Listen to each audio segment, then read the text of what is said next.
So, hello everyone. I am Siddhi and GPSC class 1-2 के जो last final declared results थे उसमें मेरी 14th रैंक आई थी. आई थिंक हमारी बैच बहुत लकी रही उस हिसाब से बिकॉज पेंडेमिक के स्ट्राइक होने से पहले our results got declared. So today I am here to talk about this examination. And क्योंकि the GPSC mains are around the corner, we will specifically try to focus on mains. But before that, we will look through the basics of this examination so that जो नए लोग भी आए हैं उनको भी थोड़ा आइडिया रफ एंड टफ आ जाए कि कैसे ये रहा है सब कुछ. So starting with prelims and then mains and then interview, हम लोग एक स्टेज पे इसको देख लेंगे. तो सबसे पहली बात जो मुझे लगता है कि इस एग्ज़ाम में हमें समझने की ज़रूरत है वो ये है कि प्रीलिम्स और मेंस की जो पढ़ाई है आप अलग से मत करो. सिलेबस पूरा सेम है जनरल स्टडीज़ का. आप एक ही साथ सारे सब्जेक्ट्स कवर कर लेते हैं. बस एक बार आपने पढ़ लिया, करंट अफेयर्स तो आप फॉलो कर ही रहे हो 5-6 महीनों से, तो बस उस चीज़ को आपको कंटिन्यू करना है. आई फील प्रीलिम्स सिर्फ एक एलिमिनेशन टेस्ट है और अगर हम ऐसा कह सकते हैं तो ये एक आंकड़ों का खेल है. It's a game of figures. You just have to play with figures कि मतलब पिछले साल क्या कट ऑफ रहा है. आप मॉक टेस्ट दीजिए, आप समझिए कि आप कहाँ गलती कर रहे हैं. वी आर लकी इनफ कि हमारे पास 2 पेपर्स होते हैं. आई होप इस बार भी सेम सिस्टम रहा हो. 400 मार्क्स से कट ऑफ निकलता है. सो आप देख लो कौन सा सब्जेक्ट आपका कहाँ, कौन से पेपर में आपको कितना स्कोर करना है. फॉर एग्जाम्पल पेपर 1 है, वहाँ पे history, art and culture, polity, mathematics, CSAT का पोर्शंस कवर हो जाता है. पेपर 2 में भी have geography, economics and current affairs respectively. तो आप देख लो आपका कौन सा पोर्शन स्ट्रॉन्ग है, कौन सा पोर्शन वीक है.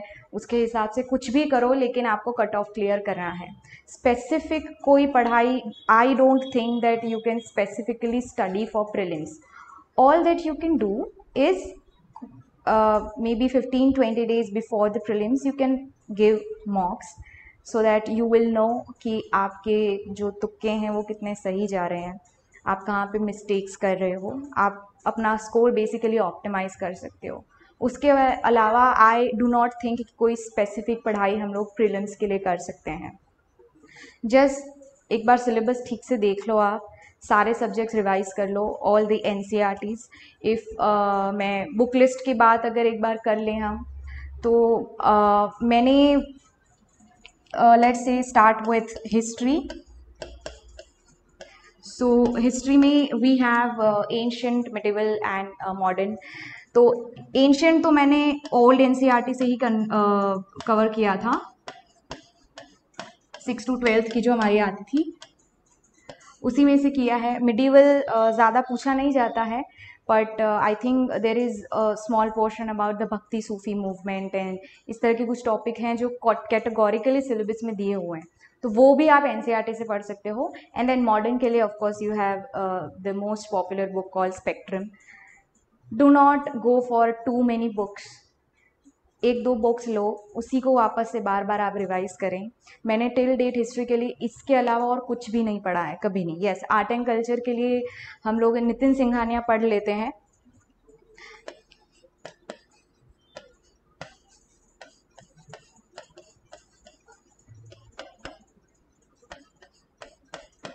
लेकिन इसमें भी ना काफ़ी सिलेक्टिव पोर्शंस किए थे. पूरी किताब आपको नहीं पढ़नी है.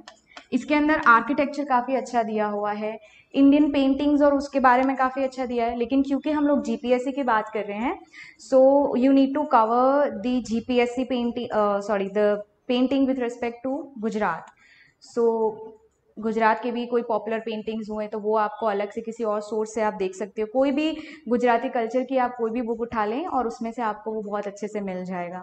उसके अलावा गुजराती फोक म्यूज़िक, डांस को आपको एक बार देख लेना है. सिलेबस में बहुत ही अलग से उन लोगों ने दिया हुआ है. कुछ फीमेल नॉवलिस्ट के बारे में एक पॉइंट है आर्ट एंड कल्चर में.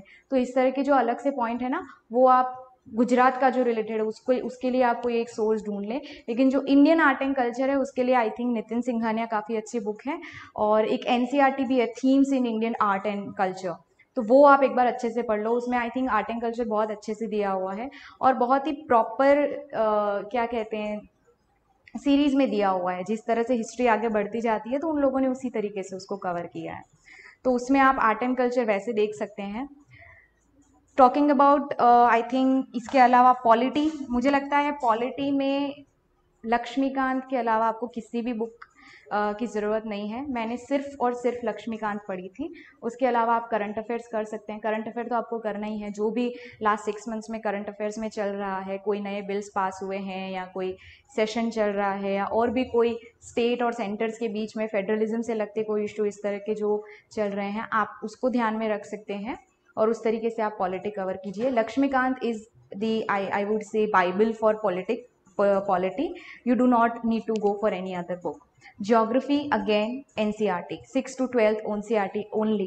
6th शुरू कीजिए, आपके कॉन्सेप्ट्स पूरे क्लियर हो जाएंगे। 11th और 12th के जो NCERT है मैक्सिमम वहाँ से क्वेश्चंस आते हैं, बट बिकॉज समटाइम्स जो ह्यूमैनिटीज़ का बैकग्राउंड नहीं है, जैसा मेरा भी, मैं साइंस स्टूडेंट रही हूँ, तो मुझे मेरे बेसिक्स काफ़ी वीक थे, तो इसलिए मैंने 6th से ही शुरू किया था। 6, 7, 8, 9 की आप एक बार NCERT पढ़ लेंगे तो आपके बेसिक्स काफ़ी क्लियर हो जाते हैं। Bye the time you read the 11th standard NCERT, things become very clear in your head, and geography in specifically you need to be very clear about the concepts, because they tend to ask some analytical questions in geography also. So until and unless आपके concepts clear नहीं है, आप उन questions को tackle नहीं कर पाएंगे। Then comes economics. Now in economics of course NCERT, I don't think there is NCERT has a lot to offer when it comes to economics. So for the students of DICS specifically I would say कि क्योंकि मैंने UPSC की coaching यहाँ से ली हुई थी, मैंने strictly सिर्फ क्लास के नोट्स फॉलो किए थे। तो आप अगर DICS के स्टूडेंट हैं तो भी, और अगर आप किसी और कोचिंग को फॉलो कर रहे हैं या किसी और स्टडी मटेरियल इंस्टीट्यूट का आप मटेरियल रेफर कर सकते हैं, आप वहाँ से इकोनॉमिक्स के बेसिक कॉन्सेप्ट्स को समझ लें। स्पेसिफिकली फॉर GPSC इसलिए क्योंकि GPSC मेंस के हम लोग आगे देखते हैं, कुछ क्वेश्चंस को हम लोग देखेंगे, कुछ बेसिक इकोनॉमिक कॉन्सेप्ट्स के बारे में क्वेश्चंस पूछ लेते हैं कभी कभी।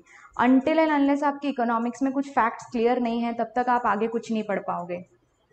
आपको करंट अफेयर्स की काफ़ी चीज़ें समझ में नहीं आएगी। इकोनॉमिक सर्वे और बजट हर साल का जो होता है, that holds huge importance in competitive exams both in UPSC and GPSC।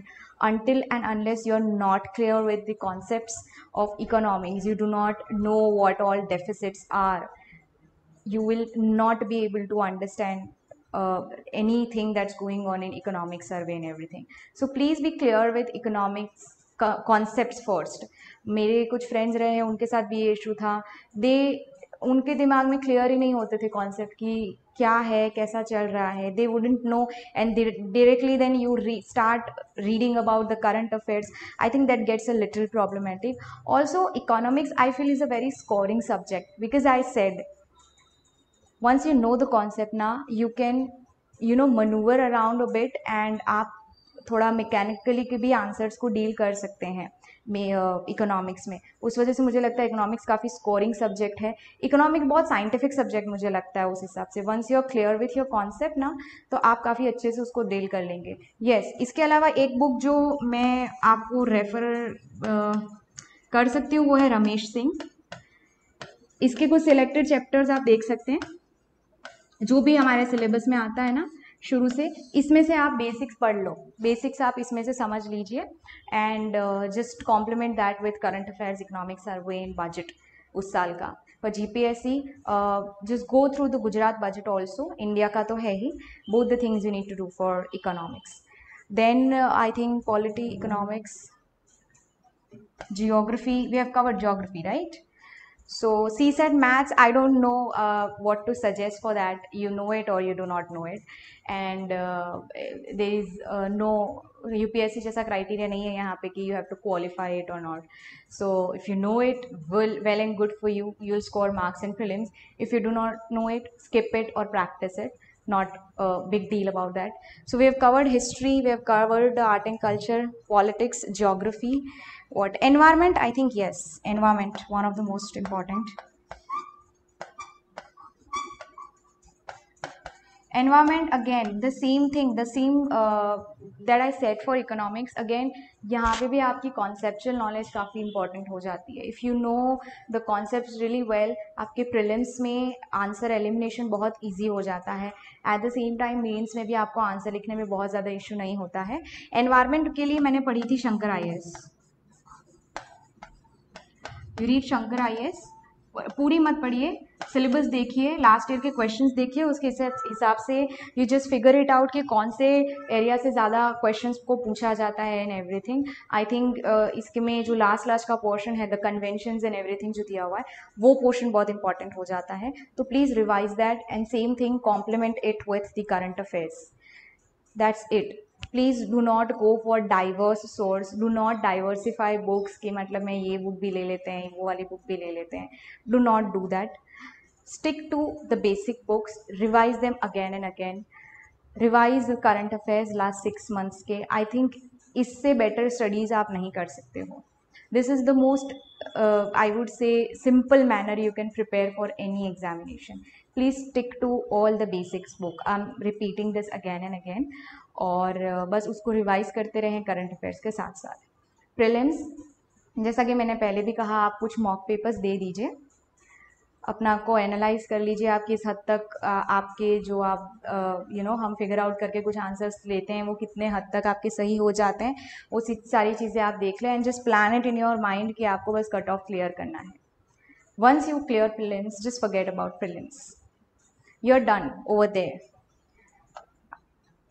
आपके 200 क्रॉस हो गए हैं या आपके जस्ट कट ऑफ क्लियर किया, it doesn't matter after this.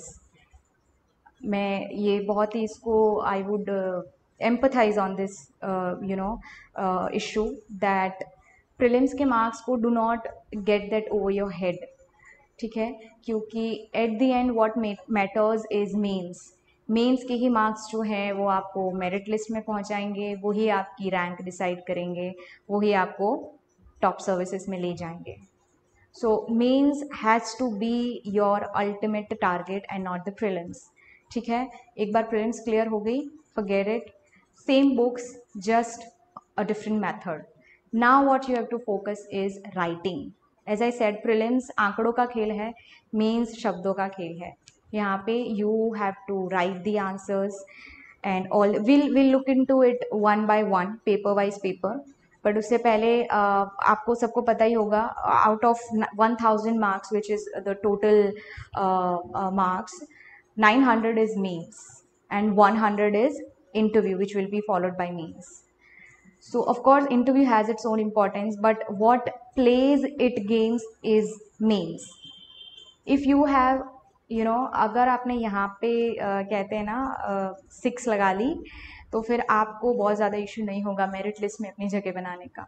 I know few people जिनके मेंस में बहुत अच्छा स्कोर कर लिया है, इंटरव्यू में उनके मार्क्स एवरेज से भी काफ़ी कम थे, लेकिन फिर भी वो लोग they could make it to the final list. Okay, so please prioritize mains. Please इसके आपको इम्पोर्टेंस को समझिए और उसको इसकी प्रैक्टिस आप चालू कर लें. जो नेक्स्ट मंथ मेंस होने वाली है उसमें जितने भी स्टूडेंट्स अपीयर कर रहे हैं, मैं आप सबसे रिक्वेस्ट करूँगी, अभी बहुत हाई टाइम है, this is high time. Start writing, give mocks, analyze your self and just figure it out कौन से पेपर में आपको कैसे करना है. Because there are 6 papers in total, each of them counts it to the mains. ठीक है, कोई क्वालिफाइंग पेपर ऐसा नहीं है, which is a very good thing because you have 2 language papers. So depending on what your strength is, Gujarati or English, try to maximize your score in that paper. Okay, now we'll look into it one by one. First of all, Gujarati, because I think Gujarati का paper सबसे पहले आता है. Now मेरे आप online check कर सकते हैं मेरे मार्क्स. मेरे गुजराती में मार्क्स बहुत कम थे. I think the least I scored was Gujarati. And जो मुझे पहले से पता था obviously because मेरी गुजराती कमज़ोर थी लिखने में और मुझे उसमें इशू होते थे. क्या करना है, उससे ज़्यादा मैं गुजराती में आपको ये बताऊंगी कि क्या नहीं करना है, क्योंकि you know when it comes to language papers, I feel uh, both Gujarati and English, please go paper by paper, sorry, question by question. For example, in Gujarati you have like 10 to 12 odd questions, right? So all of different formats. First of all, you understand what is the need कि ये लोग language के papers पूछ रहे हैं, because you will be working as officers in Gujarat government. So officers need to draft a lot of things. ठीक है, drafting becomes a very important part of an officers life. Gujarati और इंग्लिश दोनों बहुत ज़रूरी हो जाता है. ये वजह है कि they are testing your language capability. Language capability का मतलब ये नहीं है कि आपकी फ्लुएंसी कितनी है. ठीक है, you could be English graduate but यहाँ पे आपका स्कोर काफ़ी कम हो सकता है, और हो सकता है कि आप गुजराती मीडियम में पढ़े हुए लेकिन उसके बावजूद आपका इंग्लिश के पेपर में स्कोर काफ़ी अच्छा है. ठीक है, तो please understand the requirement of both the language papers. Coming to Gujarati language paper, you have essay, you have the passage writing. I am sorry मैं इंग्लिश में बोल रही हूँ, लेकिन आप उसका गुजराती ट्रांसलेशन देख सकते हैं. रिपोर्ट राइटिंग है, નિવેદન લખવાનું આવે છે. Then you have translation, then you have grammar of 20 marks. So there are different questions. So what I did for Gujarati, because मेरी क्योंकि गुजराती वीक थी, I strategized it in accordance with each and every question. मैंने एक mock दिया. सो आई realised कि कुछ questions ऐसे हैं जहाँ पे मेरा स्कोर उतना अच्छा नहीं है, और ना ही मेरे पास उतना टाइम है कि मैं उसमें अपना स्कोर बहुत ज़्यादा बेटर कर सकूँ. But there were few questions, for example translation, for example passage, for example report writing. ये 2-3 क्वेश्चंस ऐसे थे जहाँ पे मैं ठीक स्कोर कर पा रही थी. सो उस तरीके से मैंने अपनी स्ट्रैटेजी बनाई कि जिन पेपर्स में मेरा स्कोर बेटर हो रहा है मैं उन क्वेश्चंस पे ज़्यादा फोकस करूं और उस पर ही ज़्यादा समय दूं, बजाय कि उन क्वेश्चन पे जहाँ पे मैं नहीं कर पाऊंगी. For example the grammar, 20 marks grammar. मैंने अपनी स्कूल लाइफ में क्योंकि मेरा सब्जेक्ट नहीं था गुजराती, मैंने ग्रामर पढ़ी ही नहीं थी.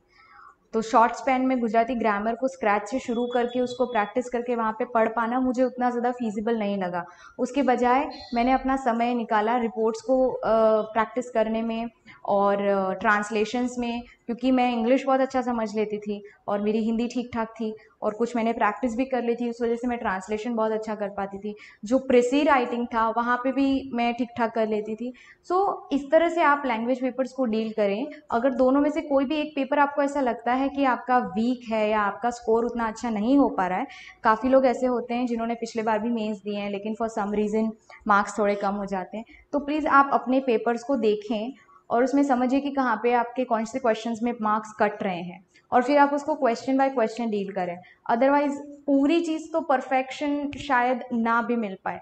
मिल भी सकता है सबके, अगर आपकी लैंग्वेज बहुत अच्छी स्ट्रांग है, पेपर स्ट्रांग है, लेकिन कभी कभी टफ हो जाता है वो चीज़. तो टाइम लैक जब हो आपके पास, तब आप क्वेश्चन टू क्वेश्चन जाएं और हर एक क्वेश्चन को प्रैक्टिस करें. मॉक दे दें, 1 दें, 2 दें, 3 दे दें, देख लें कि आपके कहाँ मार्क्स कट रहे हैं, किस हिसाब से हो रहा है. इस तरीके से आप लैंग्वेज के दोनों पेपर्स करें, लेकिन मेक श्योर कि you score maximum marks in both the language papers. I think both the language papers are the most scoring out of all the 6. Because see, essay is also very scoring. But what happens in essay is, essay gets a very open-ended paper. वहाँ पे कोई syllabus नहीं है, you know, there is no syllabus of essay कि no demarcation की इस area से पूछा जाएगा. ऑल्सो आपको बहुत ज़्यादा वर्ड्स में लंबे लंबे ऐसे लिखने होते हैं. So sometime you tend to आप रास्ते से थोड़ा भटक से जाते हैं लिखते लिखते. But over here in both the language papers you have a well defined syllabus, well defined word limit. So you can actually strategise in your mind कि आप हर एक क्वेश्चन में कितना टाइम मैक्सिमम देना अफोर्ड कर सकते हैं, because time management also is a part of writing means, right. So when you give मॉक्स, please observe your self कि आप कौन से क्वेश्चन में कितना टाइम डाल रहे हो और उसके हिसाब से उस रेशियो में आपको मार्क्स मिल रहे हैं कि नहीं मिल रहे हैं। अगर नहीं मिल रहे हैं, you need to rethink, you need to work on that. For example, मैं आपको मेरा एग्जाम्पल देती हूँ। जब हमारे एग्जाम्स हुए थे, मेरा गुजराती का पेपर हुआ था, मेरी strength as I said was translation and report writing and the passage thing.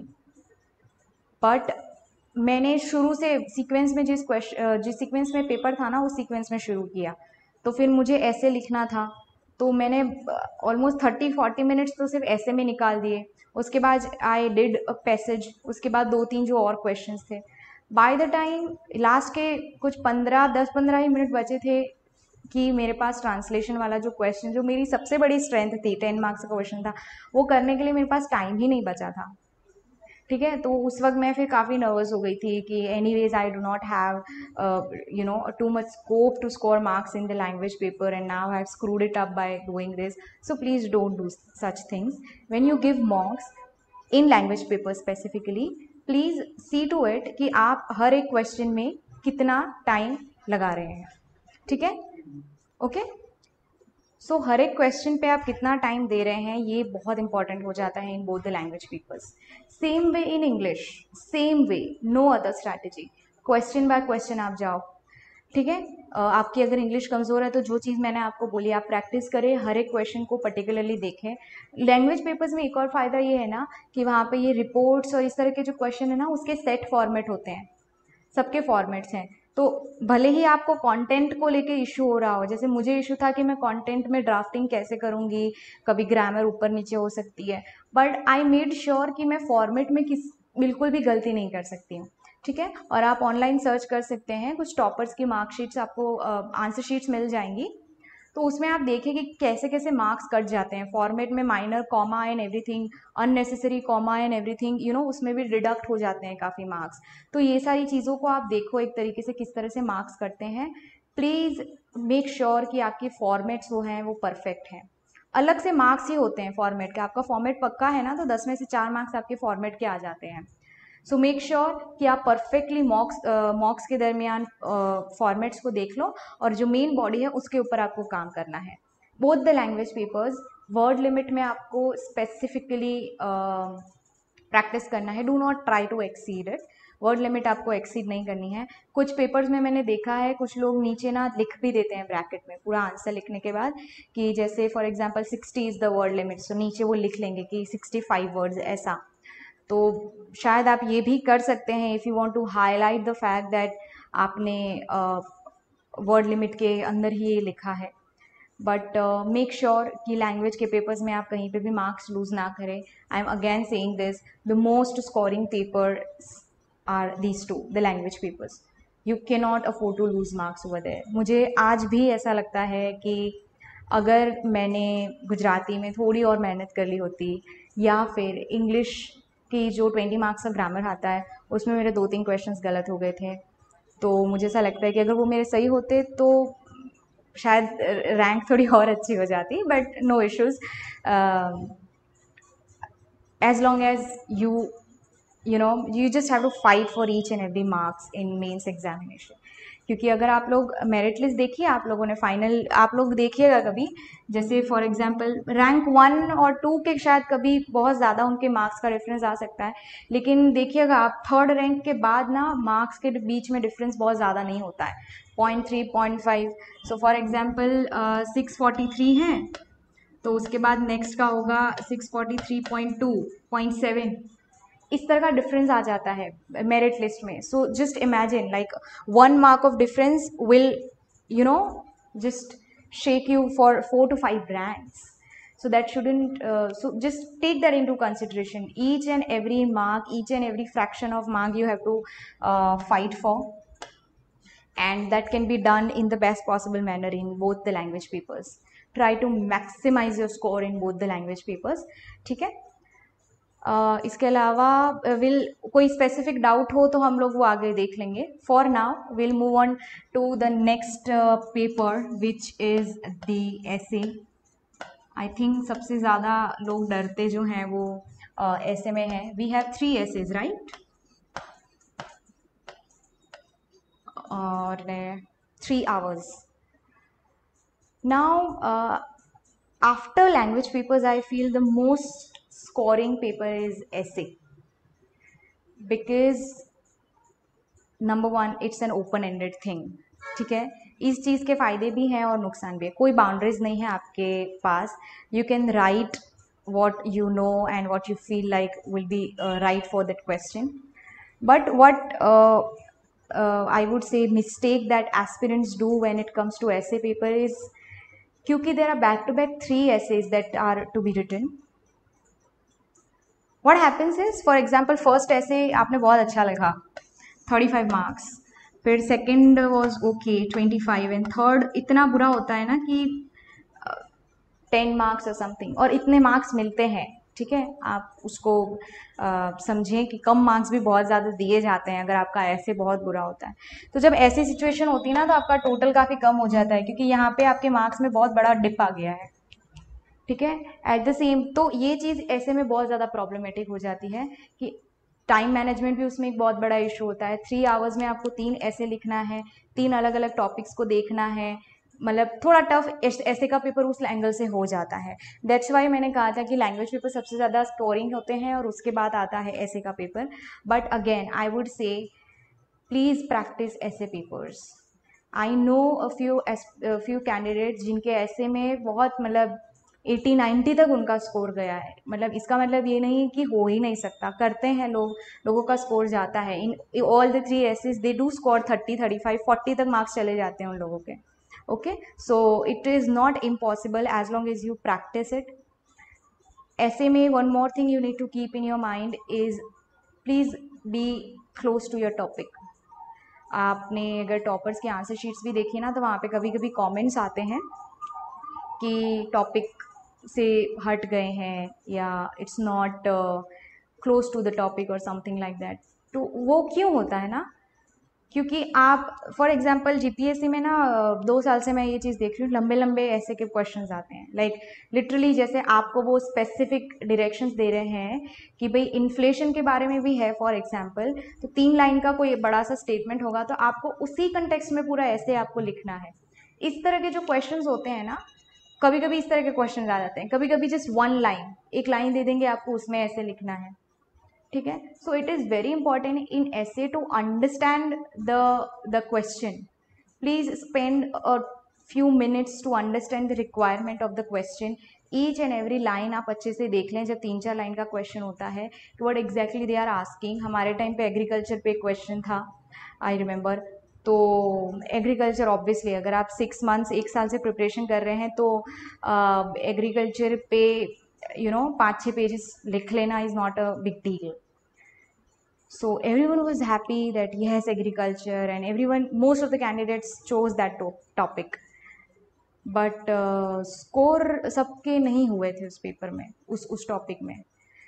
क्यों? क्योंकि as I said, in essay it is very easy to get distracted. आप टॉपिक से बहुत ही ईजिली हट जाओगे. वो चीज़ नहीं होनी चाहिए, और उसके लिए सिर्फ एक ही रास्ता है. Please understand the question, read it, spend 5 to 7 minutes to just understand the question. क्या पूछ रहा है वो? एग्रीकल्चर है तो एमएसपी के बारे में बात कर रहे हैं वो लोग. क्वेश्चन में कैटेगोरिकली अगर ये 2-3 चीज़ें दी हैं, उसको आप अंडरलाइन कर लें, एक थोड़ा सा माइंड स्टॉर्म कर लें कि कैसे कैसे आप उसको लिखेंगे, और बस उसको बार बार क्वेश्चन को देखते रहें बार बार, so that you do not lose your path, और उसी अकॉर्डिंग आप अपना पूरा आंसर लिखें. यही एक तरीका है, वरना तो फिर आप डेविएट हो जाओगे, and then next hour you have to go for another topic. फिर वही चीज़ आपको अगेन उसके लेके पॉइंट्स चीज़ें याद करनी है, and then you are tired also in between. बीच बीच में आपको टेंशन भी हो जाती है, you feel pressured and everything. So in essay, the most important is the time management and to stay close to the topic. These are the 2 most important things when it comes to essay. और जो मैंने marks वाली चीज़ आपको बताई कि first ऐसे में बहुत अच्छा स्कोर लेकर थर्ड में बहुत बड़ा डिप आ जाता है, टोटल स्कोर एकदम धीमे हो जाएगा. ठीक है, जीएस की हम बात करेंगे, क्यों मैंने जीएस को सबसे नीचे रखा है, कि यहाँ पे स्कोर करने का स्कोप बहुत ज़्यादा है. ठीक है, मॉक दीजिए. ऐसे में is very important to give mocks. और ऐसा नहीं है कि आप सिर्फ ऐसे का मॉक दे रहे हैं, टाइम लिमिट में दे दीजिए. राइट बैक टू बैक 3 ऐसे, सेम वे जैसा आप जीपीएससी में देने वाले हैं. ठीक है, 3 घंटा है, 3 अलग अलग टॉपिक्स हैं, चूज़ कर लो और लिख डालो, ठीक है। फिर आप समझ लो आपको जी इसमें कितने मार्क्स आ रहे हैं, उसमें आप थोड़ा उसमें अपने आप पे भी फिगर आउट कर लो। और मुझे ऐसा लगता है ऐसे का कोई एक सेट फॉर्मूला नहीं है, देयर इज़ नो आइडियल ऐसे एज सच। तो प्लीज़ इस पे बहुत ज़्यादा आप परेशान कभी मत होइए कि मेरा मतलब ऐसे कैसे लिखा जाता है। आई रिमेंबर कुछ लोग बुक भी खरीद लेते हैं, how to write the best essay. No, there is no ideal essay. अगर ऐसा होता तो वो लोग सिलेबस में लिख के दे देते ना कि इस तरीके से आपको ऐसे लेना है। ऐसा नहीं होता है। ऐसे में आपको बस क्वेश्चन को समझना है और उसके ओवरऑल कंटेक्स्ट को कवर करना है, दैट इज़ इट। थोड़ा अपनी प्रेजेंटेशन पे काम करें। प्रेजेंटेशन मतलब हैंड राइटिंग की बात नहीं कर रही हूँ, keep it neat and clean, क्योंकि ऑब्वियसली 3 ऐसे जो चेक कर रहे हैं वो उनको भी बहुत पढ़ना है, पूरा वो करना है। So if your presentation is good enough, it might help them and they'll be happy correcting your papers, ठीक है। सो आई थिंक ऐसे में इसके अलावा yes, also one very popular question that get asked is quotes and facts. quotes use करने चाहिए कि नहीं करने चाहिए? कुछ लोग कहते हैं कि नहीं करने चाहिए, कुछ लोग कहते हैं करने चाहिए। अगेन, अगर ऐसा कोई रूल होता तो जीपीएससी सिलेबस में लिख के दे देती no quotes to be used और यूज कोट्स एक्सटेंसिवली। ऐसा तो कुछ नहीं है। So please do not waste a lot of time in thinking about such things. You can very much use quotes if you find it appropriate. Just make sure कि वो उस topic को suit कर रहा है, ठीक है। Make sure that you're using that quote at the right time. Make sure कि बहुत ज़्यादा dramatic नहीं लग रहा है फिर कि मतलब बस करने के लिए कर दिया है quote, उसका कोई ज़्यादा relation नहीं है topic के साथ, वो चीज़ नहीं होनी चाहिए। You may use it in the start, in end, in between also. It has to be your idea कि आपको कहाँ यूज़ करना है, ठीक है। Just make sure it is appropriate for the essay that you are writing, the topic that you have chosen. और कोई random आपको बहुत सारे कोट्स याद करने की भी ज़रूरत नहीं है। There are some popular topics, वहाँ से क्वेश्चन आना ही आना है ऐसे, ठीक है, क्योंकि 3 ऐसे लिखने, उसमें भी आपको ऑप्शंस देंगे वो लोग। तो पॉपुलर टॉपिक्स क्या है? एनवायरमेंट है, फिर विमेन है, विमेन एम्पावरमेंट पे आप देख लो, एग्रीकल्चर देख लो, पॉवर्टी देख लो। तो इस तरह के जो टॉपिक्स है उसमें आप एक कोट्स देख लो। गांधी जी को तो हम पढ़ते ही हैं, गांधी जी की भी कोई लाइन आप वहाँ पे कोट कर सकते हो, कुछ भी कर सकते हो। कोई इसमें कोई रूल नहीं है कि कोट का यूज़ करना है नहीं करना है। Do what you feel like, make sure it just appropriate to the essay paper and it adds value to your essay and doesn't deduct your marks. Same thing with facts and figures. In essay, we tend to use a lot of index and survey, which is good.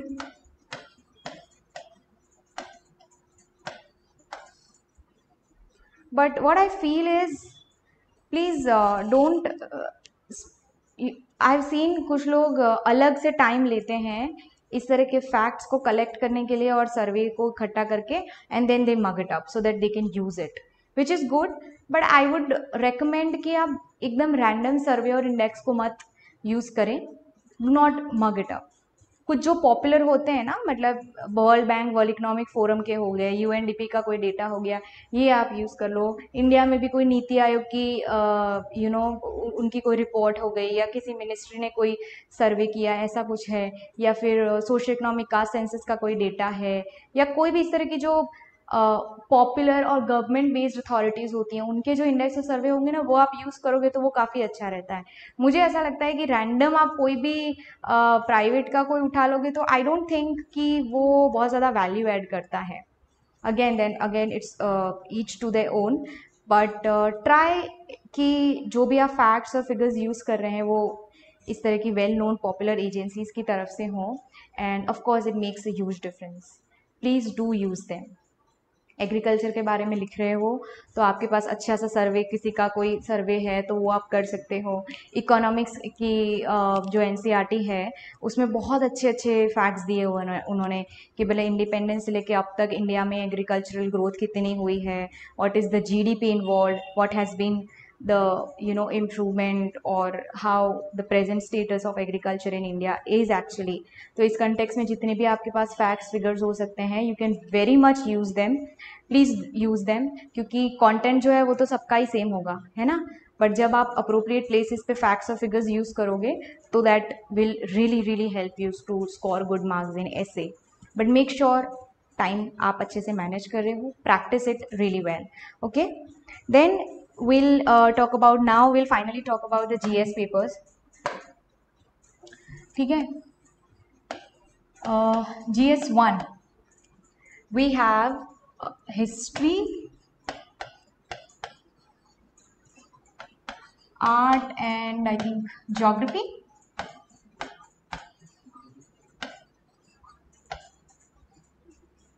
ठीक है, sources हम लोगों ने देख लिए हैं. Last means के मैंने पेपर्स देखे थे तो they are now asking questions from modern Indian history as well, तो उसको भी आप थोड़ा डिटेल में देख लिए. मेंस में please please please go through the syllabus very clearly. Syllabus के बाहर की कोई चीज़ नहीं पूछते हैं ये लोग, ठीक है, बिकॉज सिलेबस है ही इतना वाइड कि उसके बाहर उनको जाने की ज़रूरत ही नहीं है. एंड जीएस के पेपर्स में एज आई सेड कि यहाँ पे आप उतना अच्छा स्कोर नहीं कर सकते हैं जितना लैंग्वेज पेपर में कर सकते हैं. वो इसलिए क्योंकि यहाँ पे सिलेबस बहुत वेल डिफाइंड है. Everyone has the syllabus. GS1 में ये पूछा जाएगा, GS2 में ये पूछा जाएगा, GS3 में ये वाले सब्जेक्ट्स कवर हैं. सब ने पढ़ा है, GS सबको आता है, तभी तो वो लोग प्रीलिम्स क्लियर करके आए हैं. तो यहाँ पे जो स्कोर का मार्जिन है ना वो बहुत ज़्यादा डिफर नहीं करता है. रैंक 1 हो गया या रैंक 10 हो गया या आपका अगर बहुत नीचे भी है, तो GS के पेपर्स में मार्क्स के बीच में बहुत ज़्यादा वेरिएशन, 20-30 मार्क्स का वेरिएशन हो, ये पॉसिबिलिटी बहुत कम है. पेपर टफ है, equally tough for everyone. It is easy, it is easier for everyone, which is not the case with essay and the language papers. Okay, because language अगर आपकी week है तो you will work hard on that, आपके marks उसमें कम हो ही जाने हैं वैसे भी. So वहाँ पे you have to, so real competition is in the language papers and the SF paper. Over here what you have to, यहाँ पे आपकी स्ट्रेटेजी क्या होनी चाहिए, जो सबके मार्क्स आ रहे हैं ना उतने तो आपको लाने हैं, ज़्यादा नहीं तो उतने तो मुझे ले ही आने हैं, otherwise you will fall apart. ठीक है, सो GS1 history and everything, please answer writing आप अच्छे से कर लें. स्पेशली GS1 तो हिस्ट्री में तो ठीक है, जो ही हम लोगों ने सोर्सेज बोला उसको आप रिवाइज कर लें. ज्योग्राफी में कुछ चीज़ें लास्ट मंथ्स में हुई हैं. इंडिया में बैक टू बैक 2 साइक्लोन्स आए थे, तोक्ते और यान. तो प्लीज़ आप साइक्लोन के बारे में देख लें, specifically tropical cyclone with respect to the upcoming mains, okay, जो अभी नेक्स्ट मंथ आ रहे हैं. ट्रॉपिकल साइक्लोन्स के बारे में आपको देख लेना है अच्छे से. ट्रॉपिकल साइक्लोन्स देख लें तोक्ते और यान दोनों में, और उससे आगे बढ़ते हुए, बिकॉज तोक्ते अरेबियन सी के थ्रू था, यान बे ऑफ बंगाल रीजन से था, तो वो एक डिफरेंस देख लो आप NCERT में कि क्या बेसिकल डिफरेंस है दोनों सी वाटर्स में, temperature and everything, what factors lead to cyclone and everything. Tropical cyclone, temperate cyclone के बीच में डिफरेंसेस क्या है वो आप एक बार कर सकते हैं. Make sure if they ask difference, you do it in tabular form. If they ask elaborate or anything, you do it in the basic form that we do. पर अगर टेबुलर फॉर्म में डिफरेंस पूछ रहे हैं तो आप उसको make sure करें कि टेबुलर फॉर्म में कर रहे हैं. Cyclone I think gets very important topic. Also do naming of cyclone, ठीक है, बिकॉज तोक्ते एंड यान, आई थिंक इसको म्यांमार ने किया था, यान I am not very much aware. So वो आप देख लो, नेमिंग ऑफ साइक्लोन कैसे होता है, वो भी एक पूरा प्रोसेस है. IMD and few organisations involve in this, और ये क्वेश्चन UPSC में भी कुछ साल पहले पूछा गया था. So gets an important question. If not in GS1, कहीं ना कहीं तो वो लोग पूछ ही लेंगे इसको, कैसे ना कैसे तो वो आ ही जाएगा. In connection with this, south west monsoon आप देख लो, because now in a few days we'll have monsoon will arrive in India, and this year forecast ऐसे हैं कि साइक्लोन की वजह से monsoon will be early. So south west monsoon in connection with both the cyclones, Arabian Sea, Bay of Bengal में क्या difference आते हैं, ह्यूमिडिटी, टेम्परेचर डिफरेंस, उस कंटेक्स्ट में आपको बहुत अच्छे से कर लेने हैं ये. See this is how you will predict the question. बाकी जो रैंडम क्वेश्चंस पूछ लेंगे ना आउट ऑफ नोवेयर कि ये कहाँ से आ गया, वो क्वेश्चन तो सबके लिए ही रैंडम होगा, है ना. तो वहाँ तो सब वही करेंगे जो हम करते हैं, ब्लफ अराउंड. बट इस तरह के जो क्वेश्चंस हैं, आप करंट अफेयर्स पढ़ रहे हो, उसके हिसाब से जब आप प्रेडिक्ट करोगे तो वहाँ पे you can not afford to lose marks. वहाँ पे जो मैक्सिमम मार्क्स स्कोर हो रहे हैं वो आपको करने ही पड़ेंगे, अदरवाइज फिर आपका स्कोर नहीं हो पाएगा। You can not afford to lose marks in such question, such static questions. ठीक है, सो ज्योग्राफी में जो भी करंट अफेयर्स में अब तक चल रहा है, अभी चल रहा है, उसको ध्यान में रखते हुए आप अपना अच्छे से आंसर प्रिपेयर कर लें। ट्रॉपिकल साइक्लोन मुझे लगता है काफ़ी हद तक पूछा जा सकता है। In coming back to history and art and culture, when it comes to Gujarat का आर्ट एंड कल्चर जो हो जाता है, you look at the syllabus, बहुत ही कंसाइज उन्होंने कैटेगोरिकल हर चीज़ दी हुई है। ठीक है, कि फीमेल नॉवेलिस्ट इन्वॉल्व हैं, भक्ति सूफी ट्रेडिशन पे they might ask, Gujarat paintings, Gujarat folk songs and folks music, और उस पर ये लोग क्वेश्चन भी पूछते हैं। एंड अब तो pattern, because it has change, so you have like you do not have options, you have only 10 markers, right? तो you can not afford to miss out on a 10 marker question, वो बहुत ज़्यादा आपके marks को affect करेगा last में जाके। So what you can do is, if आपने गुजराती कल्चर हिस्ट्री ज़्यादा नहीं पढ़ा है, focus on the syllabus thing. Gujarati folk dance और गुजराती फोक म्यूज़िक को आप गुजरात के रीजन वाइज देख लो। नॉर्थ गुजरात में कौन से डांस हैं जो पॉपुलर हैं, वेल नोन है, साउथ गुजरात, फिर सौराष्ट्र वाला रीजन है। रीजन वाइज एक बार आप कर लो मैपिंग के साथ properly, then you will understand it. ठीक है, वो आप कवर हो जाएगा। और 10 मार्क्स का क्योंकि क्वेश्चन है, you can't really miss out on that. So उसको एक बार आप कवर कर लो, रीजन वाइज देख लो, both for folk music and for folk dance as well. And Indian culture तो है ही आपके पास, नितिन सिंघानिया है हमारे पास, आर्किटेक्चर को आप थोड़ा सा देख सकते हैं, and ancient and everything is there. Just writing practice आपको करनी पड़ेगी, because now the questions are becoming very analytical in history also. बहुत ज़्यादा स्टैटिक नहीं पूछ लेते हैं वो लोग कि भाई हरप्पन सिविलाइजेशन के बारे में कोई स्टैटिक चीज़ पूछ ली जो एकदम हमारे दिमाग में आ गई और हमने लिख ली है। ठीक है, अभी अभी जो मेंस गए हैं उसके पेपर भी आप देख सकते हैं फॉर रेफरेंस, तो उसके हिसाब से आप आंसर राइटिंग प्रैक्टिस कर लें and you just manage it through that. But make sure GS के पेपर्स में जो सब्जेक्ट आपकी स्ट्रेंथ है वहाँ पे you score the best, there is no way out इसमें। GS1 में my strength in GS papers were economics, geography and history. Polity में थोड़ा मेरा गड़बड़ हो जाता था, सो मैंने आई ट्राइड माई बेस्ट कि इन पेपर्स में तो मेरे मार्क्स मिस आउट नहीं होंगे। ठीक है, now coming to GS2, we have polity,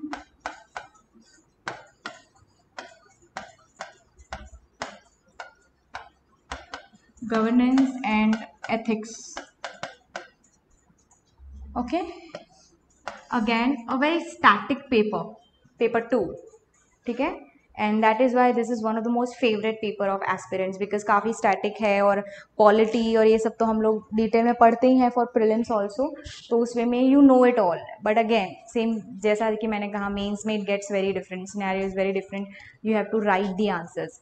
polity में करंट अफेयर्स, लास्ट 6 मंथ्स के आप करंट अफेयर अच्छे से रिवाइज कर लो, कोई भी पॉलिटिक में जो चल रही हैं, स्टेट सेंटर फेडरलिज्म को लेके कोई अगर इशू चल रहा है, गो थ्रू दैट। गवर्नेंस में अच्छे से वेल डिफाइंड सिलेबस है, आप अगर जिस भी कोचिंग इंस्टीट्यूट को फॉलो करते हैं वहाँ का आप एथिक्स और ई गवर्नेंस का मटेरियल उठा लें और उसको अच्छे से देख लें। अच्छे से ई गवर्नेंस है, अभी डिजिटल एजुकेशन और सब कुछ आ रहा है, डिजिटल गवर्नेंस हो गई है काफ़ी, तो उस पर you can very much expect a question because of the pandemic and everything, तो वो आप सिलेबस देख लो। एथिक्स में one more thing I do is, ethics में what I recommend the most is please don't buy those heavy books. Ethics में I feel जितना आप सिंपल रहोगे ना उतना ही आपके लिए बेटर होगा, because we need to understand this is a paper on ethics and not a philanthropic study. ठीक है, टॉपिक वाइज आप जाओ, simplest form, what does empathy mean to you, or what emotional intelligence mean to you, try to define that in the simplest possible manner, complement that with one good example जो आप as bureaucrat कर सकते हो, because इस तरह के जो situational questions होते हैं वो इस तरह के पूछते हैं वो लोग कि आप इस तरह से कहाँ पे you are posted here as this and such and such a situation will arise, what will you do in accordance with law, at the same time not compromising on your ethics as an officer. ठीक है, तो इस तरह के जो questions होते हैं ना, उसके लिए आप एग्जांपल्स बहुत अच्छे से रेडी करके रखें डेफिनेशंस के साथ कि इमोशनल इंटेलिजेंस को आप कैसे 2-3 लाइन में डिफाइन करोगे, उसकी इंपॉर्टेंस क्या है एक पब्लिक सर्वेंट की लाइफ में, एक बहुत ही अच्छा सा उसका एग्जाम्पल आप ले लें. At the same time ethics में आप अगर न्यूज़ फॉलो कर रहे हैं तो recently we had few instances जहाँ पे you know कुछ there was some officers जो you know मीडिया में चीज़ें बाहर आई in a negative manner, so their conduct as officers or as bureaucrats was questioned on a very high note. So you can very much expect a question on that, because at the end that's what is the part of ethics and integrity, right? Integrity of being a civil servant, what really does it mean to you? So syllabus को आप अच्छे से देखें, practice करें, examples अपने पास रखें, keep it very simple when it comes to ethics. Ethics को पढ़ने का मुझे लगता है कोई एक पर्टिकुलर बुक नहीं है, गूगल करें अपनी अंडरस्टैंडिंग के हिसाब से, you will get everything on Google. Syllabus आप लेके बैठ जाए, 10-15 पेज के आपके अच्छे से एथिक्स के नोट बन जाएंगे, बस उसी से आपको काम करना है. बाकी एथिक्स में डायनामिक क्वेश्चन जो आएगा वो सबके लिए ही डायनामिक होगा, और वहाँ पे तो आपको आंसर भी वैसा ही लिखना है. लेकिन जो स्टैटिक पोर्शन है उसको आप प्लीज़ कोई बुक से मत करें, इस तरीके से गूगल करके एक टॉपिक टू टॉपिक देख लो, द ईजीएस्ट मैनर. अगर आपने अब तक ऐसे नहीं पढ़ा ही नहीं है और इतना कम टाइम है तो easiest way out is this. ठीक है, in ethics, governance and polity, please current affairs को आप देख लो, follow it with current affairs. Governance, e governance हो गया, डिजिटल गवर्नेंस हो गया, ये सारी चीज़ों को आप देख लें. I think current affair forms the most important part when it comes to GS2 and GS3 both. ठीक है, बाकी जो स्टैटिक क्वेश्चन आएंगे वहाँ पे तो आपको करना ही है, वहाँ पे तो कोई डाउट नहीं है होना चाहिए कि आप वहाँ पे स्कोर नहीं कर पाएंगे. देन कम्स GS3, जहाँ पे स्कोर काफ़ी कम हो जाता है लोगों का फॉर सम रीज़न, क्योंकि there is science and tech over here and lots and lots of current affairs and economics, right?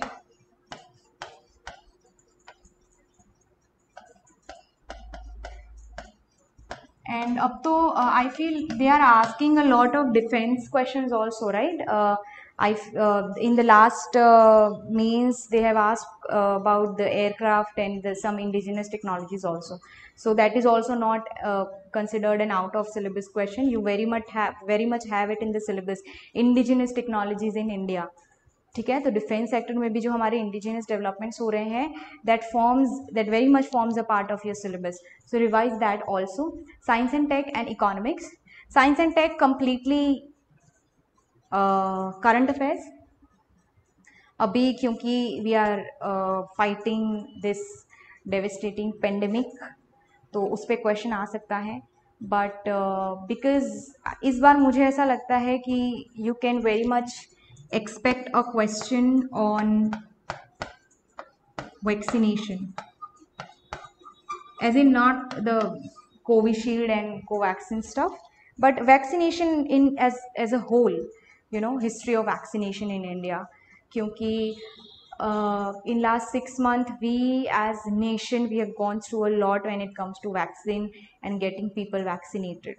तो इंडिया के सोशो कल्चरल बिलीव्स को ध्यान में रखते हुए what is the future of vaccination in India, इस तरह के इस बारे में आप थोड़ा पढ़ लो. आई एम श्योर कि इंडियन एक्सप्रेस में इस तरह के आर्टिकल्स आए होंगे एंड किसी ना किसी योजना में या कुरुक्षेत्र में ये टॉपिक कवर होगा.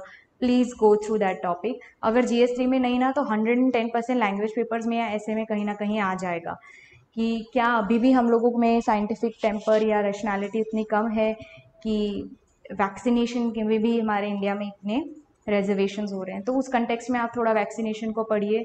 Do not go into details of vaccine as such, vaccination as a process, as a concept, please get into that. ठीक है, because we have had history like polio, small pox, so we are a polio free nation because of this vaccine, because we had a good drive उस वक्त पे।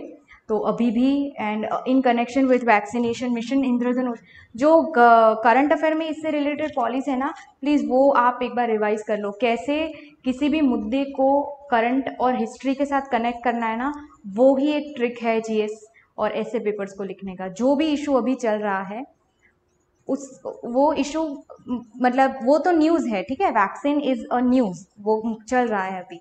Issue is the vaccination. India में vaccination की क्या history रही है, आगे हम क्या क्या कर सकते हैं, उससे रिलेटेड इस वक्त गवर्नमेंट क्या क्या काम कर रही है। So I think mission Indradhanush is one such scheme, तो थोड़ा उसको आप रिवाइज कर सकते हैं, ठीक है। मिशन इंद्रधनुष, उसमें कौन कौन से डिजीजेज इन्वॉल्व हैं वो आप देख लें, कौन कौन सी वैक्सीन कवर्ड हैं वो भी इसमें स्पेसिफिक है, तो वो सब आप देख लें। उसके अलावा भी बजट और इकोनॉमिक सर्वे में आई एम 110% श्योर कि इस तरह के टॉपिक्स कवर हुए होंगे, वो आपको देख लेना है, ठीक है। साइंस एंड टेक में बायोलॉजी में इस तरह के क्वेश्चंस, और जो डिफेंस सेक्टर में आपकी अभी जो चीज़ें चल रही हैं उसको लेके आप कर सकते हो। स्पेस में तो मुझे नहीं लगता है कि पिछले 1 साल में बहुत कुछ ज़्यादा सिग्निफिकेंट डेवलपमेंट्स हुए हैं, कुछ हुआ है तो आप वो देख लो, लेकिन science and tech completely current affairs. Then comes the economics. Economics में they used to ask static questions also. I remember employment elasticity को explain करने का एक question आ गया था, फिर deficits को वो लोग पूछ लेते हैं कि define deficits। तो जो मैंने शुरू में कहा ना कि इकोनॉमिक्स में आपके कॉन्सेप्ट्स क्लियर होने चाहिए, वो इसलिए कहा था मैंने क्योंकि मेंस में they tend to ask static questions a lot, ठीक है। So for that you need to know the concepts really well. At the same time current affairs पढ़ लो आप, इकोनॉमिक सर्वे को बहुत अच्छे से करें। कोई भी कोचिंग का आप जिस्ट ले लो और उसमें देख लें कोई भी, because I think economic surveys are the best when it comes to introducing a new concept or maybe introducing a new word to our dictionary, ठीक है, from twin balance sheet to Thalinomics in recent। so इस तरह की कोई चीज़ अगर economic survey में है, बहुत ही इनोवेटिव सा नाम दिया है किसी चीज़ को, तो वो डेफिनेटली आपके लिए इंपॉर्टेंट हो जाता है from mains point of view, and they will definitely ask about it. At the same time budget, कोई नई स्कीम इंट्रोड्यूस हुई है, डायरेक्टली वो लोग स्कीम से ही पूछ लेते हैं। Please you look at the recent mains जो हुए थे, उन पेपर्स को भी आप एक बार देख लो, डायरेक्टली वो मेंस का क्वेश्चन वो बना लेंगे कि this is the scheme, how has been, what are the provisions of this scheme and everything. So GS3 is a lot of current affairs, so it gets very scoring. Do not get depress कि मतलब humanities के student हैं तो science and tech के questions में हम कैसे deal करेंगे, या फिर साइंस एंड टेक वाले स्टूडेंट्स हैं तो इकोनॉमिक्स कैसे करेंगे। It's all about just the concepts, जो आपने अगर जीएस के टाइम पे सही से पढ़ा है तो वो आपके क्लियर ही होंगे सम कॉन्सेप्ट्स जो हैं। Just back it with good current affairs and answer writing, ठीक है। उसके अलावा again I forgot to mention in science and tech, health को थोड़ा अच्छे से कवर करें, हेल्थ इंफ्रास्ट्रक्चर, क्योंकि because we have seen in last few months we have gone through a lot, oxygen crisis हो गए, या like the public healthcare system, the private healthcare system. So please read about health infrastructure in India as a whole, okay। Look at the history, start with history कि कैसा India में health system का क्या history रहा है, what is the present status, what is the budgetary allocation in health sector, कितना % of GDP is it there. कोई अगर आपके पास अच्छा सर्वे है तो वो आप इसमें, लाइक वर्ल्ड हेल्थ ऑर्गेनाइजेशन का कोई सर्वे है या इस तरह के कोई फैक्ट्स एंड फिगर्स हैं वो आप इसमें देख सकते हैं। जो गवर्नमेंट की स्कीम्स हैं वो आप देख सकते हैं। स्टेट और सेंटर के बीच में हेल्थ जो सब्जेक्ट है उसमें किस तरह का कोऑर्डिनेशन है, उसके रिलेटेड भी आप इसमें बहुत कुछ you know there is a lot when it comes to health. And जितना मैं समझ पा रही हूँ ऐसे में भी आपको हेल्थ के बारे में काफ़ी क्वेश्चन वो लोग कवर करेंगे, तो ऐसे में तो फिर आपको स्क्रैच से लेके पूरा टॉप तक सब कुछ ही कवर करना होता है। हेल्थ केयर सिस्टम और प्राइवेट हेल्थ केयर सिस्टम, मैं एक बार फिर से बोल रही हूँ, because there are many questions involve when it comes to cost and expenditures in public and private, because तो वो आप थोड़ा देख लो क्या डिफरेंस है, कैसा है। इंडियन हेल्थ सर्विसेज पे थोड़ा सा अच्छे से देख लो एज अ होल, ठीक है। सो GS3 में भी आ सकता है, लैंग्वेज के पेपर्स में भी आ सकता है, इन ऐसे पेपर्स ऑल्सो। So GS3 में I think these are the topics where I think questions may arise, and economics again, concepts, current affairs, आप उसके साथ उसको देख लो.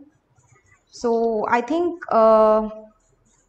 we have covered all the papers one by one, and I hope आप लोग importance समझ पाए हैं और कि कौन से पेपर ज़्यादा स्कोरिंग है, कहाँ पे आपको थोड़ा ज़्यादा अपने आप को पुशअप करने की ज़रूरत है.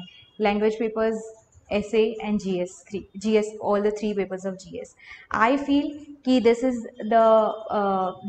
the sequence of the importance of papers, not importance, but the scope of scoring is high when it comes to the GS, the language papers, followed by essay and the 3 GS papers. Luckily, if मैं आपके साथ अगर मेरा score share करना चाहूँगी, so that I can back up whatever I'm talking about. ठीक है. So Gujarati,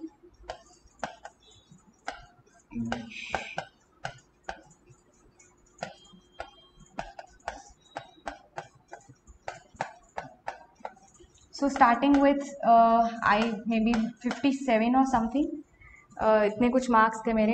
English में I think I had something around 79, in essay also some 79, GS1 around 77, 72 and 71.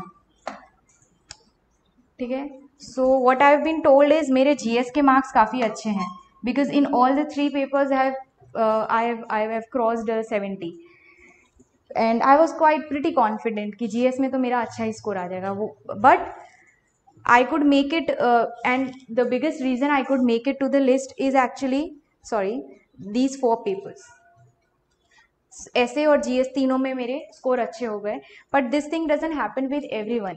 Most of the candidates जो clear भी हो गए, उनसे भी मेरी बात हुई है, they have told me that most scoring papers are actually the language papers, because यहाँ पे कॉम्पिटिटिवनेस उतना ज़्यादा नहीं है.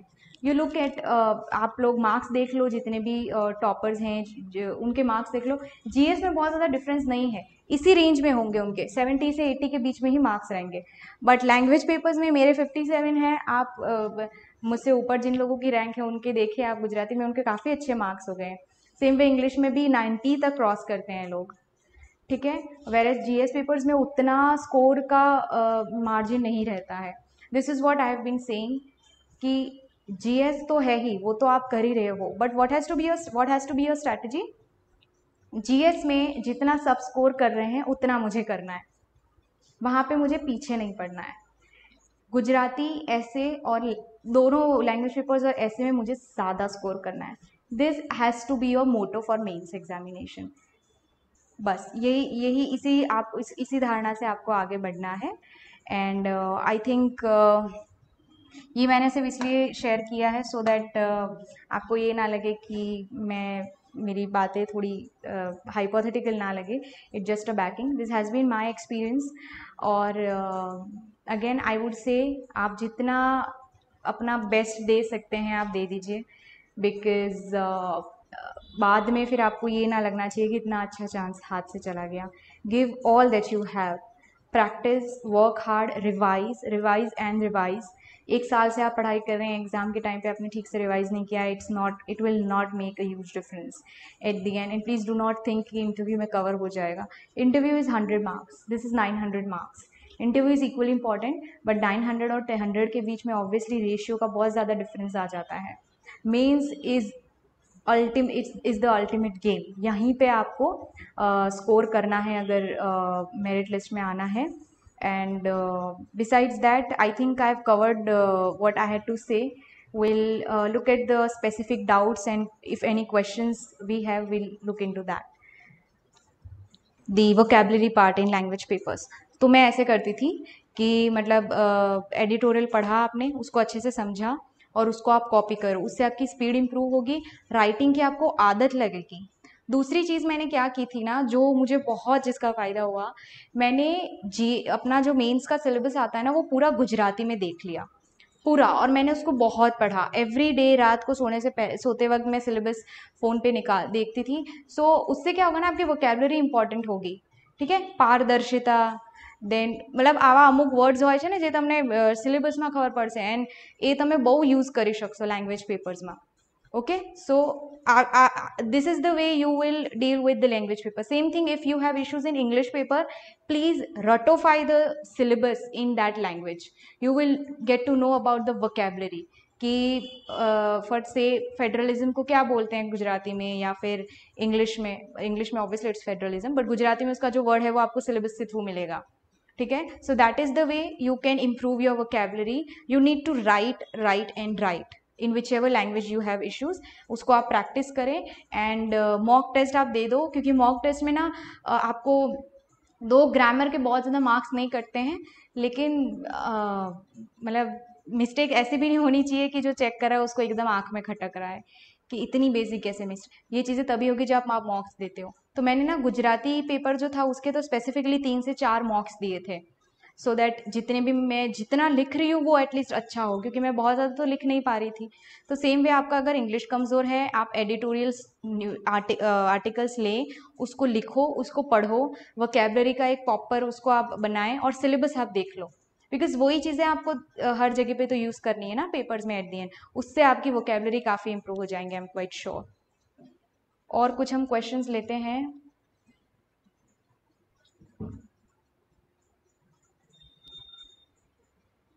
Yes, there's a very good question. Can we use flow charts?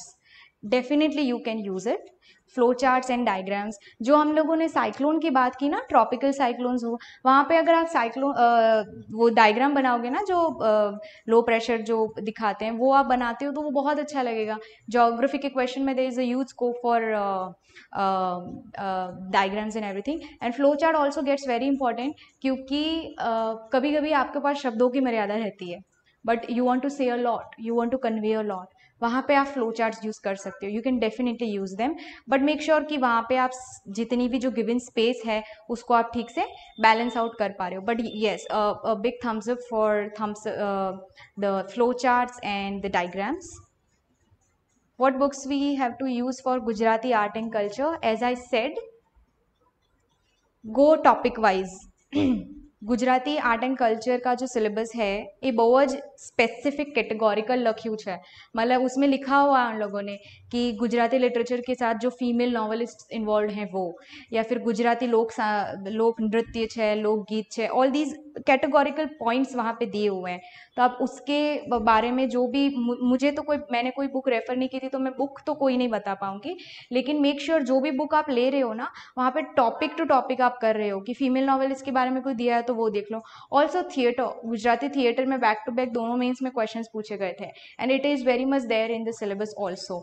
तो कल्चर और आर्ट के लिए सिलेबस देख लो, कोई भी आप बुक खरीद लो, आपको जो भी कहीं, मैं तो रेफर नहीं कर पाऊंगी, रेफरेंस नहीं दे पाऊंगी, पर जो भी पॉपुलर बुक है वो आप ले लो. टॉपिक जो सिलेबस में दिए ना उसके थ्रू आप उसको पढ़ो बस. बहुत ज़्यादा उसमें टेंशन लेने की ज़रूरत नहीं है कि कौन सी बुक पढ़े. बुक सारी अच्छी होती हैं, आपको बस ये पता होना चाहिए कि आपको उसमें से क्या डिराइव आउट करना है और क्या डिडक्ट करना है. ठीक है, will take a few more questions. Which book should we prefer for science and tech? As I said, science and tech is current affairs. It is about concepts. आपके अगर कॉन्सेप्ट्स क्लियर हैं तो आपको किसी किताब की जरूरत नहीं है साइंस एंड टेक में. यू नो, साइंस टेक और इकोनॉमिक्स जैसे सब्जेक्ट्स हैं ना जहाँ पे books doesn't hold a lot of importance. Concept आपके एक बार क्लियर हो गए, फिर आप करंट अफेयर्स करो, वहीं से क्वेश्चंस आने हैं.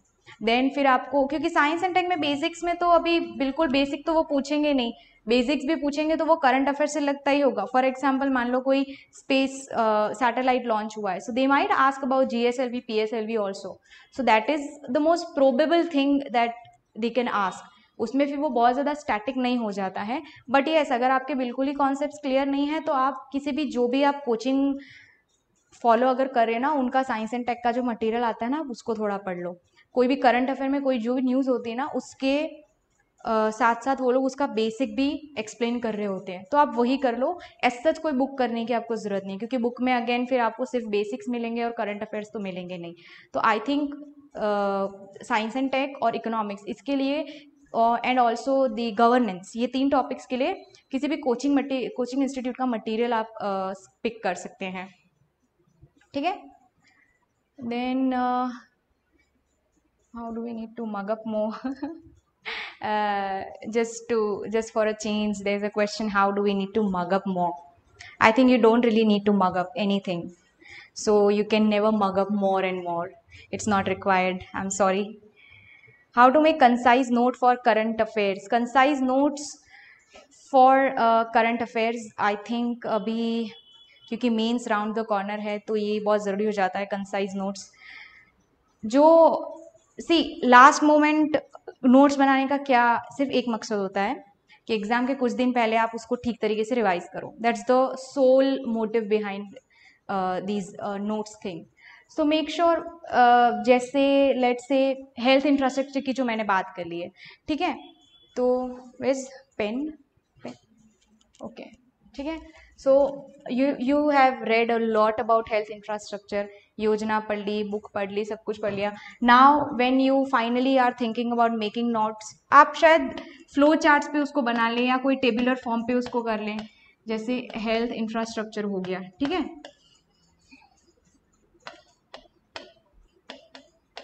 इंडिया में उसकी हिस्ट्री क्या रही है, उससे रिलेटेड आपने जो कुछ भी पढ़ा हुआ है, शॉर्ट पॉइंट्स में आप उसको लिख दो एक पेज में फ्लो चार्ट बना के, सो दैट लास्ट मोमेंट में आपको सिर्फ उसको रिवाइज करना होगा.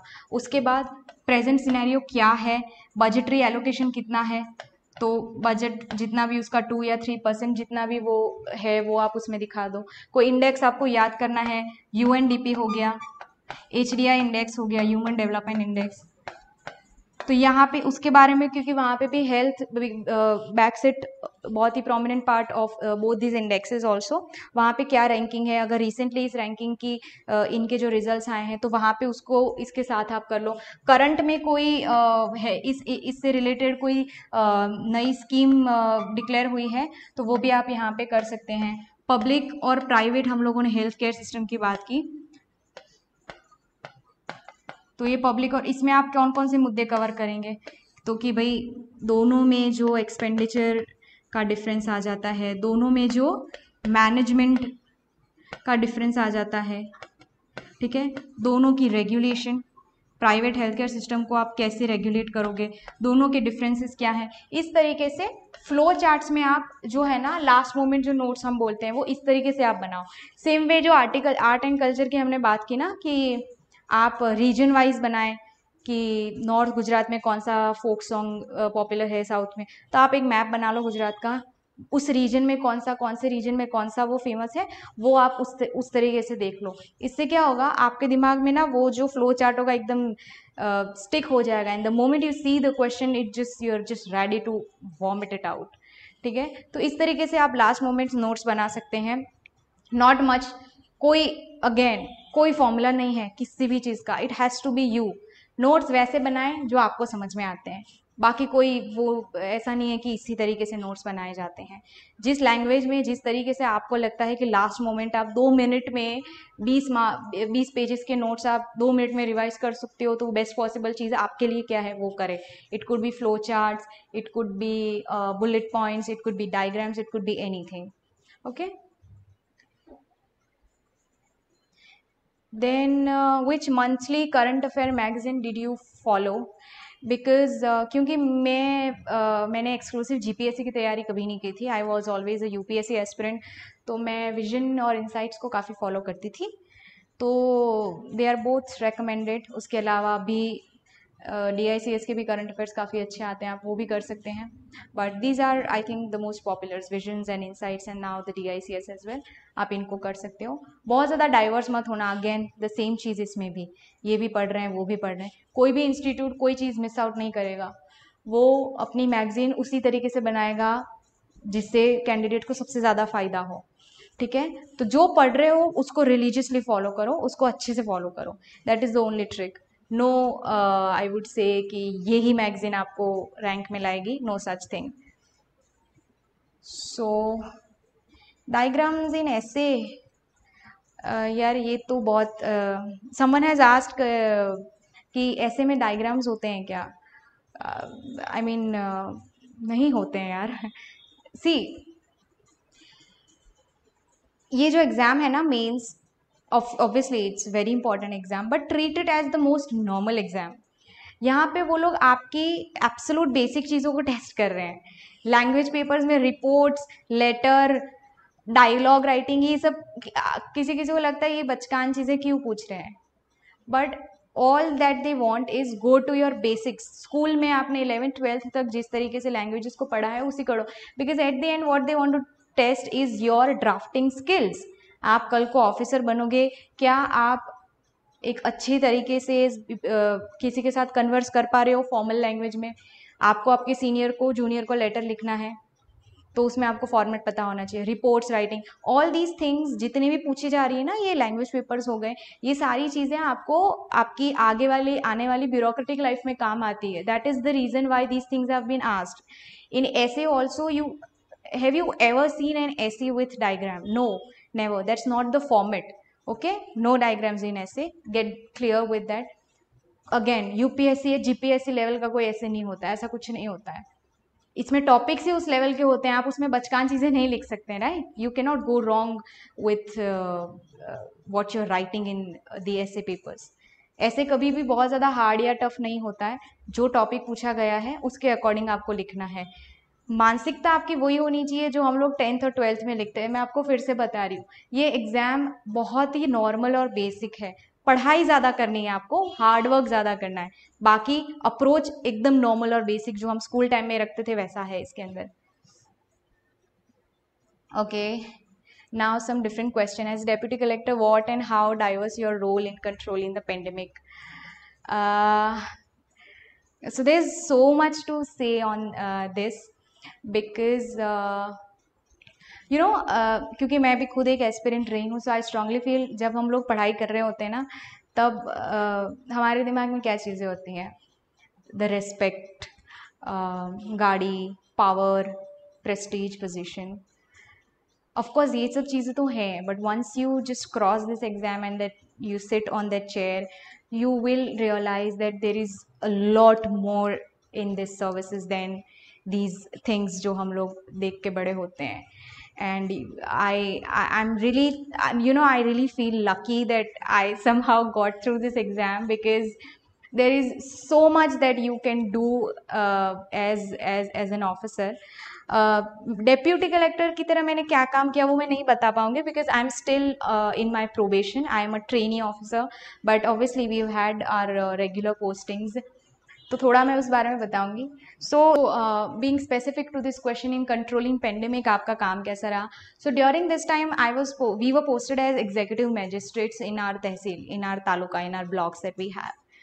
So all the magisterial powers we regarding the epidemic and pandemic that we had, what we worked most was on vaccination, and especially during oxygen, I will say, जब oxygen crunch जब चल रहा था, सो I remember क्योंकि oxygen की इतनी shortage थी इन general भी, और we are a high populous country at the end of the day, we need to बहुत ज़्यादा पॉपुलेशन को हम केटर कर रहे हैं, so sometimes we need to manage that. But उस वक्त हम लोगों का थोड़ा हो गया था कि हम लोग की सबसे बड़ी प्रायोरिटी थी कि कुछ भी करके जो हमारी PHC, CHC, जो प्राइवेट हॉस्पिटल्स या जो भी हमारे रीजन में जो आती हैं वहाँ पे टाइमली ऑक्सीजन सप्लाई मिल जाए, वो हमारी प्रायोरिटी थी।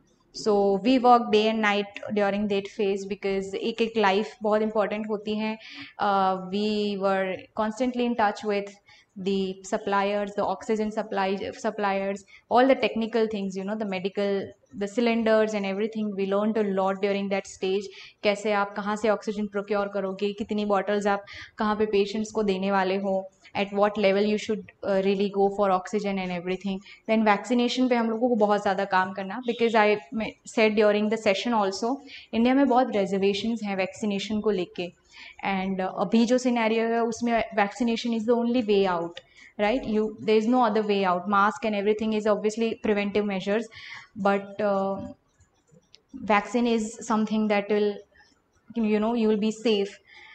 सो उस पर हम लोगों को थोड़ा काम करना पड़ा था. लोगों में बहुत ज़्यादा reservations हैं, so to convince them again, as officer you need to deal with like the most downtrodden section of the society. You need to just know how to converse with them. जो पूछते हैं ना language paper में dialogue writing और ये सब, वो ये है. आप कॉन्वेंट से हम पढ़ के आते हैं, सब कुछ करते हैं, और फिर एकदम ही लोकल लैंग्वेज में जो इंसान प्रॉपर हिंदी वैसी गुजराती भी नहीं बोल पाया, वो आपके सामने आता है और वो आपको पूछते हैं कि सर ये चीज़ है, और आप उनकी बात ही नहीं समझ पा रहे हो.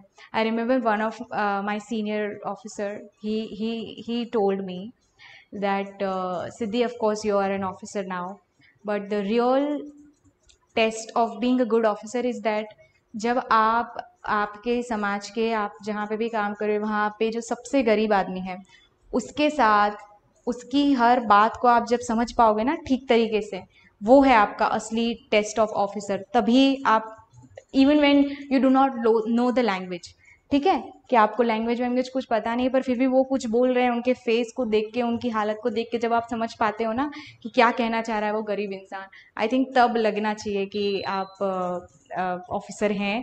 Because that's the quality of an officer, to understand the issues and yes to implement the government policies. हमें ऊपर से जितने भी इंस्ट्रक्शंस आते थे कि वैक्सीनेशन के बीच में कितना इंटरवल्स होना चाहिए, ये सारी चीज़ें हम लोग हमारे तहसील में इम्प्लीमेंट करते थे.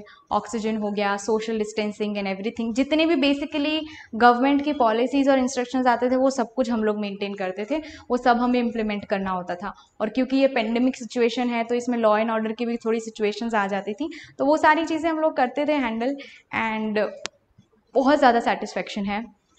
मैं ये सब इसलिए कह रही हूँ सो दैट आपके अंदर जो आग है वो थोड़ी और ज़्यादा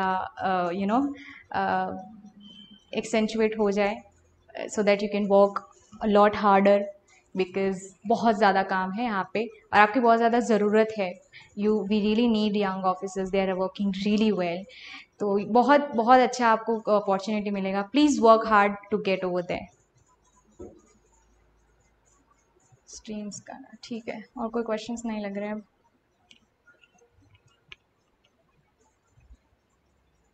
टाइम 5:30. और क्वेश्चंस हैं? कवर हो गया. At what age did you clear the exam? So we joined in November 2019. I was when I have forgotten now. I'm 96 born basically, so just figure it out on your own. ठीक है. नहीं है ना? ऊपर कोई थे अच्छे questions? Time pass है.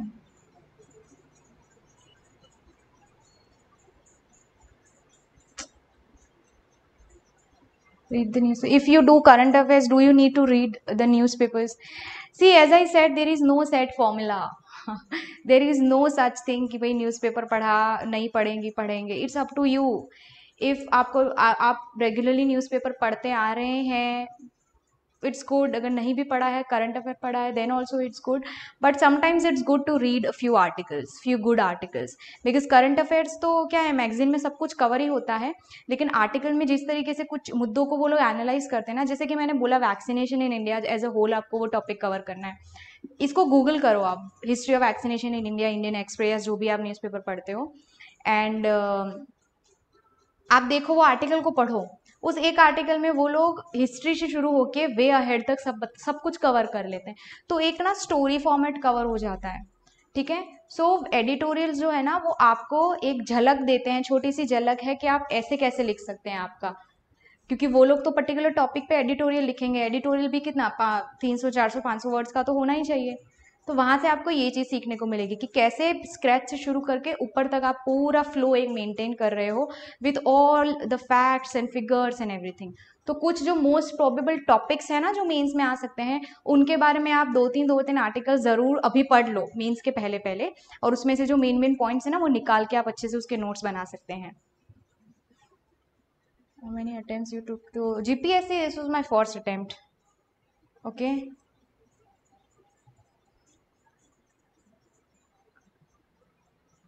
How are your training? Which Gujarati paper to read? Which Gujarati newspapers to read? Any popular Gujarat Samachar, Sandesh, એનું જે editorial section હોય ને એ વાંચી લો. ઠીક છે, for the language paper and everything if you are asking. End current affair માટે તો all newspapers are good. Gujarat Samachar and Sandesh are the most popular. How many hours did you studied? You know, I get the most confused when such questions are being asked. On an average maybe 7 to 8 hours, but it's never fixed. you know, because as an aspirant I can say 8 घंटा 9 घंटा हमारी priority नहीं होता है. It's all about your mood and your dedication. On some days आप 12-12 घंटे खींच लेते हैं बिकॉज आप उस जोन में है कि आप पढ़ लोगे. कभी कभी आप नहीं पढ़ते हो, but on an average 7 to 8 hours a day does the trick. और अभी तो आपको उतना मेंटेन करना चाहिए if you will be writing mains the next month. ठीक है, स्क्रॉल करना है उसको.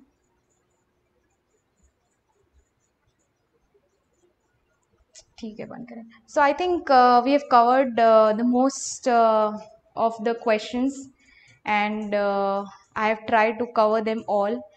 आई होप जितना भी मैंने बोला है उसमें से कुछ आपको काम हो जाए. हमने मेंस को ज़्यादा फोकस किया था. Yes, will cover interview also in brief, क्योंकि I miss on that. 900 marks interview, 100 marks for 900 marks means, and now 100 marks for interview.